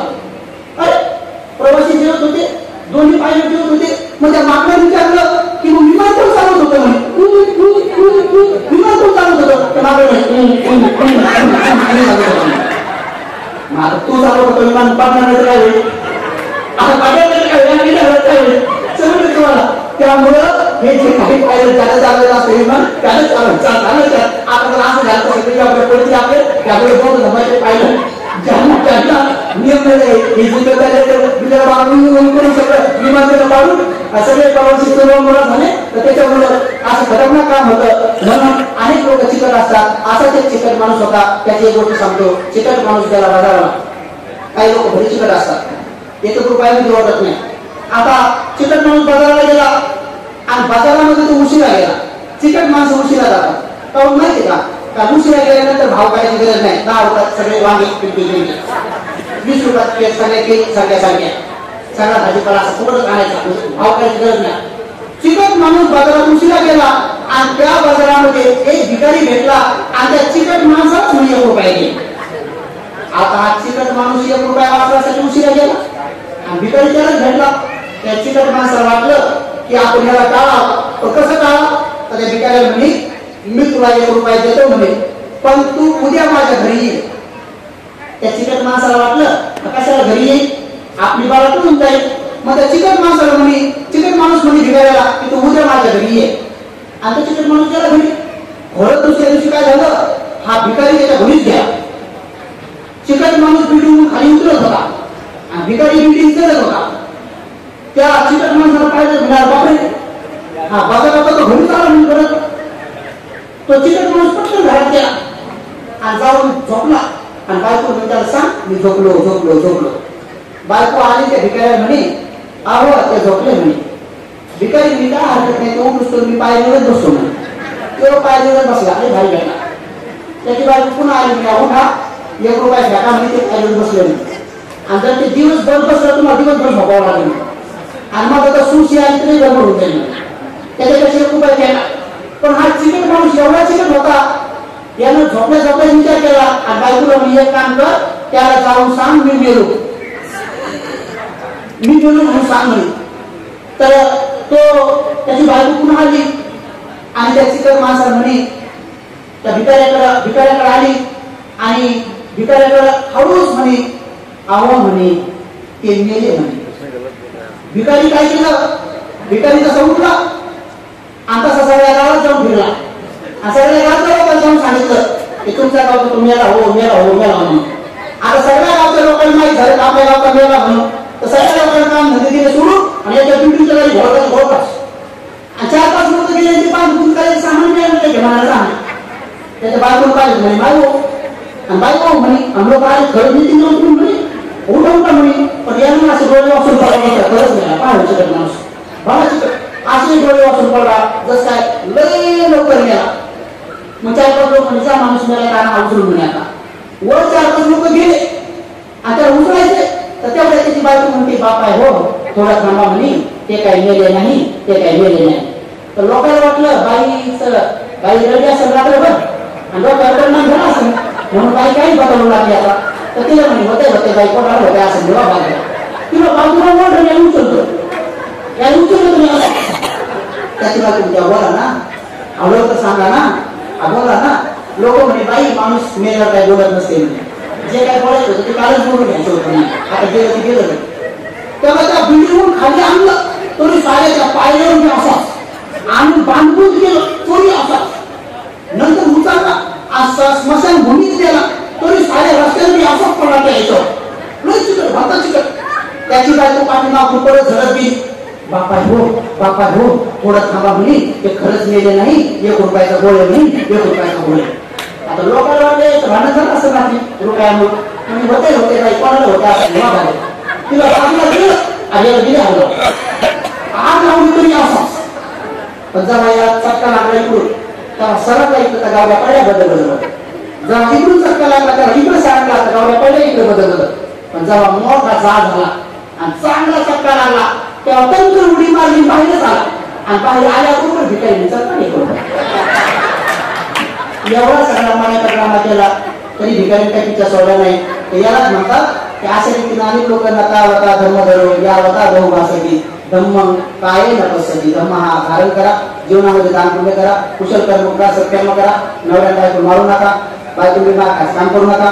नवरा असा हात उघडा झाला असा उघडा करायचा हात जोडून नमवतच पाठीमागचं सवयी कसं काय हो आपण नवरा तुला मागं पाहायचं नाही आणि आपल्या तसं करत नाही. नवरा हात उघडला असं बी करत नाही आमचे काम आता मारते म्हणून घराचं भांडण होत असेल तर नवरा संध्याकाळी घरी यायच्या अगोदर पाणी घ्या पाक टाका तुमच्या घराचं भांडणच बंद होते. नवरा घरी यायच्या अगोदर पाक टाकायचं बकेट पाणी घ्यायचं. नवरा आला की म्हणायचं स्वामी या स्वामीला पाकावून ढोकायचं पाहिजे स्वामीचे पाय धुवून द्यायचे आणि स्वामीचे पाय पुसून द्यायचे आणि म्हाताऱ्या सासू सासऱ्याची मालिश करून मग नंतर त्याला झोपू घालायचं मग झोपायच्या घरात भांडण होत नाही. माझं प्रवचन ऐकलेली बाई आली म्हणतेजी तुम्ही म्हणता ते पटलं हो पण एवढी सेवा करायसाठी नवरा आणि सासू सासरे गुणी पाहिजे गुणी दुर्गुणीचं कसं काम आणि नको गुणी असो दुर्गुणी असं करा.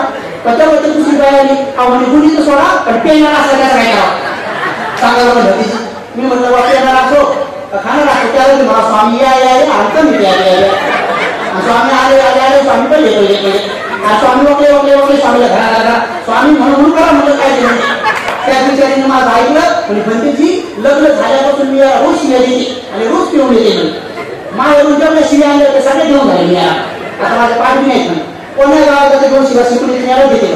पण आता तुम्ही म्हणता तर पाय धुते म्हणणार उद्या पाहू बरं आणणार माहिती त्या घरी काय होणार ते तिकडे गेलं आणि असं पिऊन आलं भावना गेलं आणि पाठ टाकला बकेट टाकली तर माहिती तुझ्या घरी काय होणार आणि जसं त्या आलं तर हिने बिचारी माझं ऐकून म्हणे स्वामी या असं म्हणलं तर चिंकूनच गेलं असं कळलं नाही कळलं त्याला वाटतं दुसरीच घरी आलं काय म्हणू शकतो आपल्या घरी शिवाय भेटायचं स्वामी कोण म्हणलं असं कळलं नाही कळलं त्याच्यामुळे सांगायला आपल्याच घरी आपल्या घरी त्याला धरून आणलं आणि जसं पाठावरून बघलं पाय धुतले त्याच्या आधी गेली उठून आणि पाय कसं सगळीच उतरली त्याला 2 दिवस पाय धुवले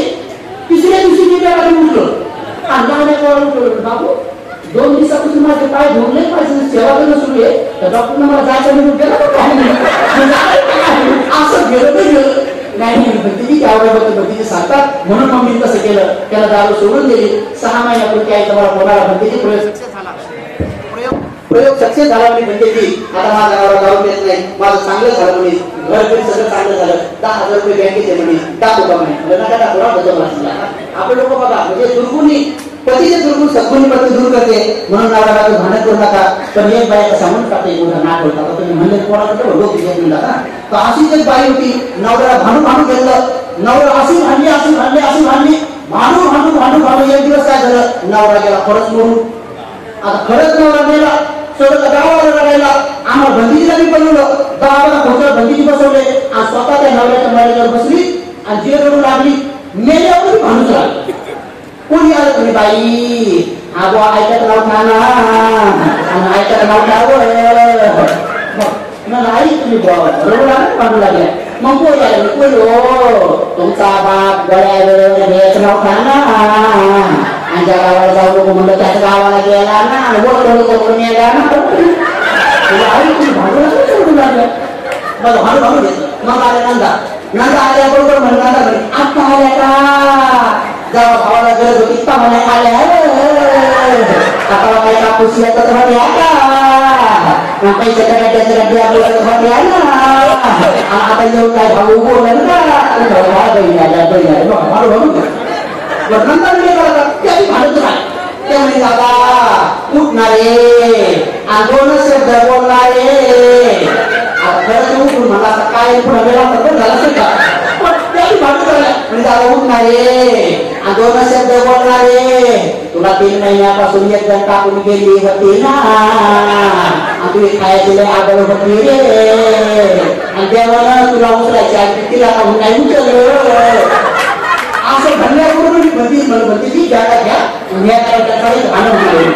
भांडण मी साधं सुद्धा तुम्हाला धोरण केलं एखादा बापाला आपल्याला मग आता बोलतो कोणा म्हणा आईच्या बापाला गरज होती का म्हणा आला रे आणि एवढ्या दिवस काय बायकोच्या खोंडल्याने बसला होता का पोरला असं पण चिंकवूनच गेलं म्हणजे आता हिंदी बाबा मिसमाच्या कोणाला भांडून घेतलं मला आई ती वया म्हणे दादा तुम्हाला निरपय झाले ना तर तुम्ही एकदा आले नाही ना एकदा येऊन गेले तर तुमची काय मिशा गळून पडले आता काही वयाला मिशाच दाखवल्या मिशावर गेलो घ्या म्हणजे जेवण गेले तर तुमच्या काय मिशा गळून पडले असल्या का आणि बाई किती बाया येऊन आमच्या घरी मिशा गळून चोर खाल्लं का मिशा गळून चोर केलं किंवा मिशा दाखवू दाखवून येणार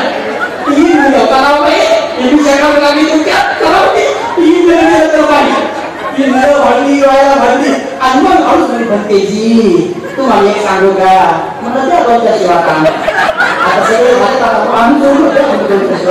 नाही बरं भक्तीजी तुम्हाला कशाला शिवाय देऊ पण भक्तीजी माझा राजा लय चांगला होता तुम्ही म्हणा आम्ही कधी म्हणलं झाला होता तुम्ही कोण केलं म्हणलं भक्तीजी नाही म्हणलं तुम्हाला किती कपडे लत्ते घेतले आणि मागच्याच महिन्यात मला एवढं सोनं केलं भक्तीजी पण मग खरं सोनं केलं भक्तीजी मी आता या सोन्याचं काय करू मी म्हणलं आम्हाला देऊन टाका